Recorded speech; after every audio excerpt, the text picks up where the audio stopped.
बादली हल्के के अंदर आपकी क्या प्राथमिकता रहेगी?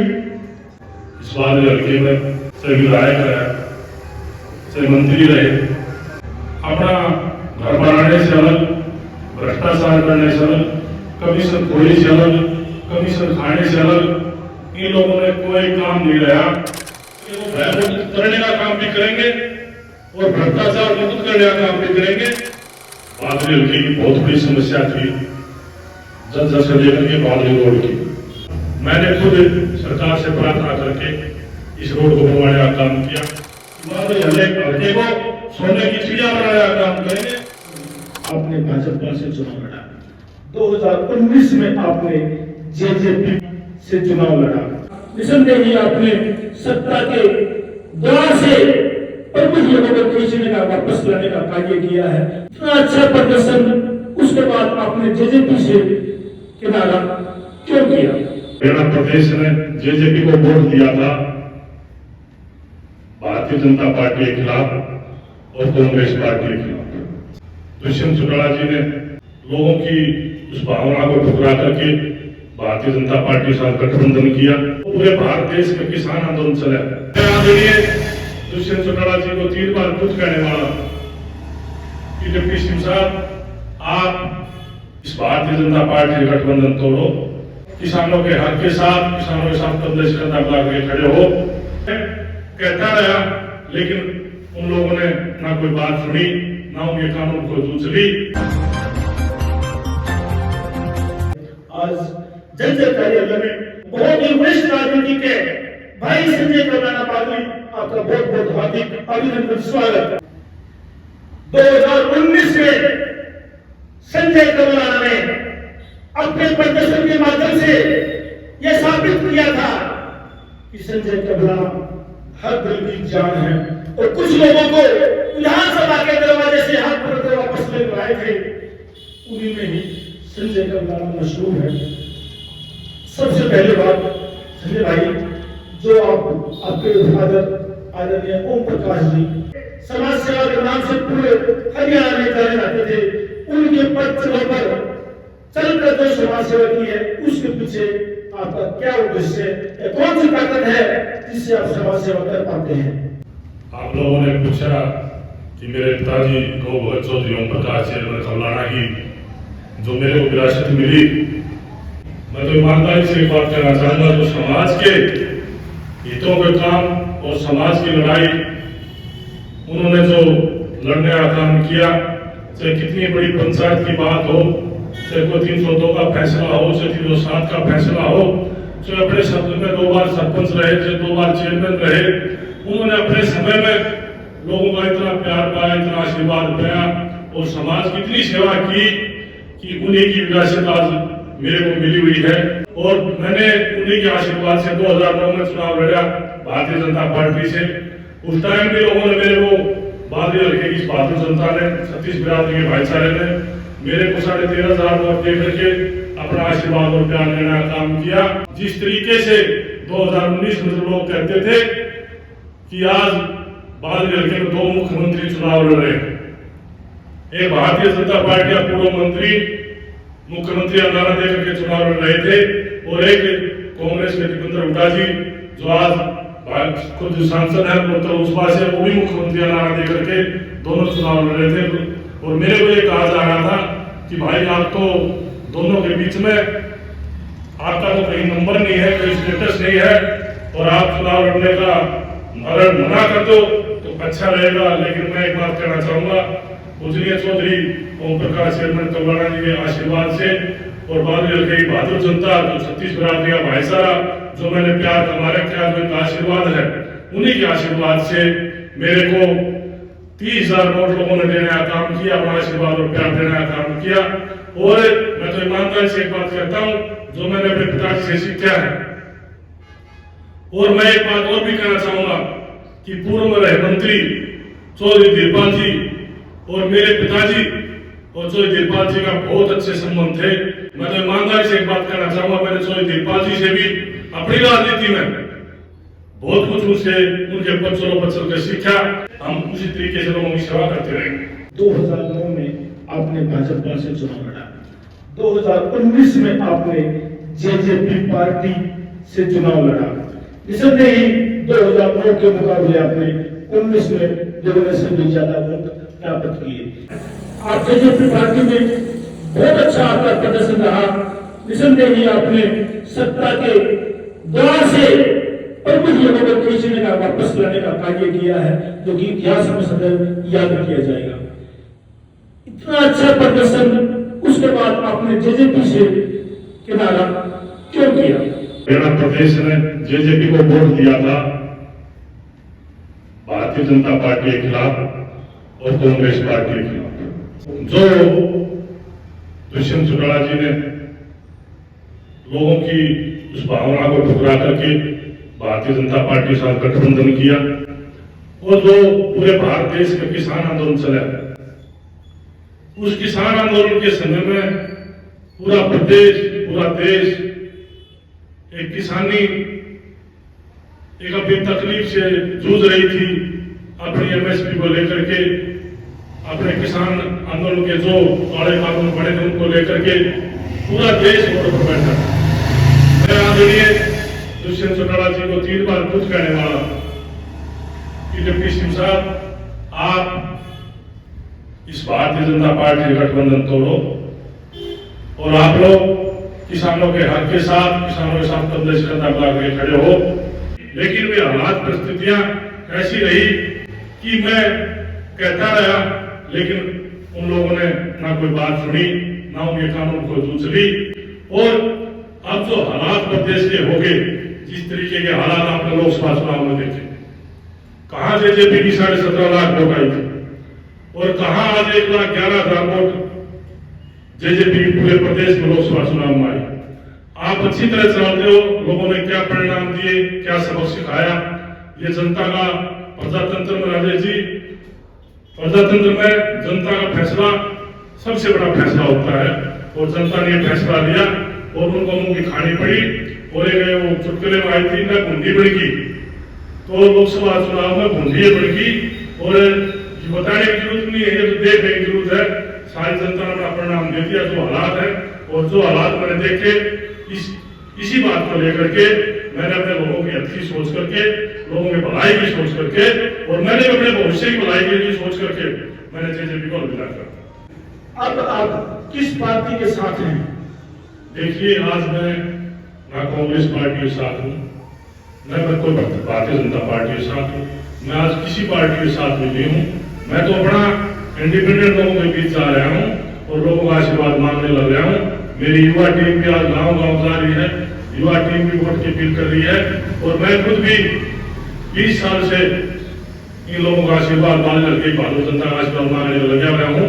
और मैं एक बात कह सकता हूँ कि अब की बार भारतीय की जनता बहुत बड़ा फैसला करेगी, बहुत बड़ा बदलाव करेगी। वो जनता किस रूप में करेगी, वो जनता स्वरूप रूपी भगवान का रूप है, वो किस रूप में करेगी, वो जनता का फैसला होगा। फैसला अच्छा, आप भाजपा की तरफ नहीं है, आप कांग्रेस की तरफ नहीं है, आप स्वतंत्र निजी 2 पार्टी बची जिनका नाम ले लिया आपने, एक तो आम आदमी पार्टी, क्या उसमें है कुछ रुझान? देखिए, मेरा आज इस हालात पे है कि मैंने लोगों के बीच में जाकर के कंप्लीटली बता दिया मैंने चुनाव लड़ना है, मैं चुनाव लड़ूंगा। तो पार्टी का समय बताए किस वक्त में क्या फैसला हो जाए राजनीति में, ये गर्व की बात है राजेश जी। और कब क्या फैसला आ जाए, उस फैसले पे खूब चढ़ाना पड़े जिसमें लोग भी खुश हो और मैं भी खुश हो, लोगों की भलाई भी और मेरी भलाई भी हो। संजय कमलानी स्पष्टवादी हैं, सीधी बात करते हैं बिना लोगों के उठ के। उन्होंने बताया भाजपा और कांग्रेस के साथ तो बिल्कुल भी नहीं है। आने वाले भविष्य में गर्भ में छुपा हुआ है निर्णय कि अब किस पार्टी के किसके साथ मिलकर कहां से क्या, लेकिन चुनाव ये अवश्य लड़ेंगे। जनता के सेवक जनता की सेवा अवश्य करेंगे, अपना भाग्य आजमाएंगे। इनको विश्वास है कि बागली विधानसभा के क्षेत्र के लोग इनको भरपूर अपना आशीर्वाद, अपना प्यार जो पिछले दिया है उससे भी कहीं दुगनी स्थिति में देकर इनको विधानसभा भेजने का कार्य करेंगे। बागली हल्के करने पर आपकी क्या प्राथमिकता रहेगी? पिछले 4.5 साल में बागली हल्के की बहुत बड़ी समस्या थी जंजर से लेकर के बादली रोड की, जिसमें पंचायतें भी हुई और पंचायत में धरने प्रदर्शन के रूप भी हुए और पंचायत में सभी को बुलाया भी गया। आदरणीय गुड़िया खान सुनील गुड़िया जी के नेतृत्व में सबसे बड़ा रोड का इतना बड़ा मुद्दा था कि रोड में बिल्कुल टूटा हुआ रोड था। मैंने खुद सरकार से प्रार्थना करके इस रोड को बनवाने का काम किया और मेरी पहली प्रार्थना होगी कि युवाओं को रोजगार और नशा मुक्ति और सबसे बड़ी बात कि जो आज भय का माहौल है पूरे हरियाणा प्रदेश में और बादली हल्के के लोगों में भी, उस भय के माहौल को भी, तो इस बादली हल्के को भय मुक्त करने का काम भी करेंगे और भ्रष्टाचार मुक्त करने का काम भी करेंगे और युवाओं को रोजगार देने का काम भी करेंगे और जो सामूहिक विकास होगा उस सामूहिक विकास को भी हम लोग करने का काम करेंगे। बादली में बस स्टैंड की हालत, अभी हम वहीं से निकल कर आए हैं, आपके पास टाइम हो तो उसकी वीडियो बनाकर लेके जाना। निसंदेह दयनीय परिस्थितियों में है, थोड़ी सी बारिश के बाद ही यहाँ से निकलना बहुत मुश्किल हो जाता है। यहाँ पर कूड़े के ढेर लगे हुए हैं, गंदगी भरे माहौल में पशु पक्षी इस तरह से चिल्ला रहे हैं। नाली की करोड़ों रुपए के ठेके देने के बावजूद भी आज ये हालत है। कहीं ना कहीं आरोप लगाए जा रहे हैं कि सत्ता के नजदीक लोगों को ठेके देकर बिना चेकिंग के गठिया मेटेरियल का इस्तेमाल करके विकास कार्य चलाए जा रहे हैं। क्या इन पर भी कल आपको रोशनी डाले हैं? इस बादली हल्के में चाहे विधायक रहे, चाहे मंत्री रहे, लोगों ने अपना घर बनाने से अलग, भ्रष्टाचार करने से अलग, कमीशन खोने से अलग, कमीशन खाने से अलग, इन लोगों ने कोई काम नहीं लाया। चाहे आज का विधायक है, चाहे पूर्व मंत्री था, जिस तरीके से आपने बस अड्डे की बात की, बस अड्डे की बात आप लोगों ने कही, पहले भी हमने प्रयास किया, बहुत प्रयास किया, लेकिन हालात परिस्थितियां ऐसी रही राजेश जी कि हम भी उन प्रयास को फैल होते रहे। लेकिन एक बात मैं जरूर कहता हूं कि 2024 में अगर बादली हल्के जनता ने आशीर्वाद दिया और प्यार दिया अपना, तो सबसे पहले बादली हल्के बस अड्डे का काम हम कराने का काम करेंगे, सफाई को कराने का काम करेंगे और बादली हल्के के कोई किसी गांव में भी कोई समस्या होगी उसको पूरा करने का काम करेंगे। बादली गांव का स्कूल जो कि बहुत सालों से निर्माणाधीन है, ने बादली गांव की स्कूल की बात करी, बस अड्डे की बात करी। अगर गौ माता के आशीर्वाद से, पिता की परमात्मा के आशीर्वाद से और बादली हल्के की बहादुर जनता के आशीर्वाद से अगर 24 में मेरे को मौका मिलेगा तो बस अड्डे की समस्या का हल करूंगा और स्कूल की समस्या का भी हल करूंगा और बादली पूरे हल्के में जिसकी गांव की कोई भी समस्या होगी उसको पूरा करने का काम करेंगे। मैं बार बार बता रहा हूँ कि बादली हल्के को सोने की चिड़िया बनाने का काम करेंगे, युवाओं को रोजगार देने का काम करेंगे और भ्रष्टाचार और भयमुक्त पूरे बादली हल्के को बनाने का काम करेंगे। जो लोग पीछे लूट चले गए, जिन लोगों ने अपना घर भरा, जिन लोगों ने अपने भ्रष्टाचार किया, जिन लोगों ने कोठियां तैयार की, वे लोग आज आपके सामने हैं, वे अपने आप को ईमानदार करने का काम करते हैं। मैं तो ये कहता हूँ कि इन लोगों से बचो, इन लोगों से अपना पेट छुड़ाओ और एक अच्छा उम्मीदवार, एक अच्छा इंसान जो आपकी भावना को समझता हो, जो आपकी तकलीफ को समझता हो, जो आपकी समस्या को समझता हो, उस साथी को बना करके 24 में अपना वोट डाल करके और अपना नुमाइंदा बना करके अपना आशीर्वाद और प्यार दे करके विधानसभा में भेजने का काम करें। संजय कमलाने का कहना है कि मेरा बादली हल्का राजनीति का शिकार हुआ। वर्तमान विधायक से पूर्व विधायक, पूर्व मंत्री जो कि अपनी राजनीति को चमकाने के चक्कर में बादली को विकास से दूर, विकास के पहिए से दूर कर दिया गया है। बादली में विकास सिर्फ राजनीति के चलते हो नहीं पाए हैं। संजय कमला ने संकल्प लिया है उन सत्ताधारियों को जिन्होंने सत्ता से अपनी कोठियां बनाई हैं, अपनी बिल्डिंगें बनाई हैं, जिन्होंने 2 नंबर का पैसा करके 10 साल में जो इतना धन अर्जित किया है, उन भ्रष्टाचारियों को, उन धन लूटने वालों को भयमुक्त बादली बनाने का एक संकल्प आज समाचार पहले के जनता कार्यालय में संजय कमला की ललकार है उन सब भ्रष्टाचारियों को, उन बेरोजगारों को जिन्होंने सिर्फ सत्ता के उपयोग किया है। बादल राज्य की जनता को संक्षिप्त शब्दों में अपना संदेश। बादल विधानसभा क्षेत्र के बहादुर सरदारी, बहादुर नौजवान, माताएं, बहनें, सबसे मैं अपील और प्रार्थना करना चाहूंगा, मैं अपना संदेश देना चाहूंगा कि 2024 का जो चुनाव आए विधानसभा का, और आपका बटन जो 2024 के विधानसभा में आप लोग दबाने का काम करें। अपने बेटे, अपने भाई संजय कबलाना को अपना कीमती वोट देकर के, अपना आशीर्वाद देकर के बादल विधानसभा क्षेत्र से जिता करके विधानसभा में भेजने का काम करे।